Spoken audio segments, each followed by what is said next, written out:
ఢిల్లీలో సుప్రీంకోర్టు మాజీ ప్రధాన న్యాయమూర్తి జస్టిస్ ఎన్వి రమణ రచించిన పుస్తకావిష్కరణ జరిగింది.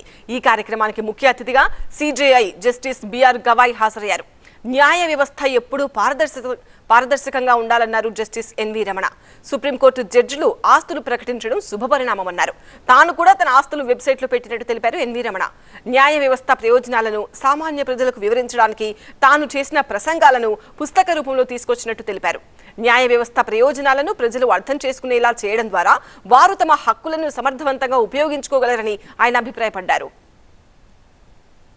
న్యాయ వ్యవస్థ అనేటటువంటిది ప్రజలకు అందుబాటులో ఉండాలా, న్యాయ వ్యవస్థలో గోప్యత ఉండకూడదు, ప్రజలకు న్యాయ వ్యవస్థలో ఏం జరుగుతుందనేటటువంటి తెలియాలనేటటువంటి ఉద్దేశంతో నేను చీఫ్ జస్టిస్గా ఉన్నప్పుడు దేశం నలుమూలలా తిరిగి న్యాయ వ్యవస్థని ప్రజలకు పరిచయం చేశాను.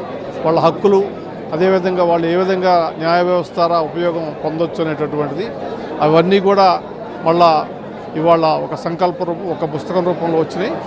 వాటిని ప్రజలకి చేరువ చేస్తే వాళ్ళకి అవగాహన పెరుగుతుంది, అదేవిధంగా న్యాయ వ్యవస్థ మీద నమ్మకం పెరుగుతుంది అనేటటువంటి ఉద్దేశంతో చేశాను.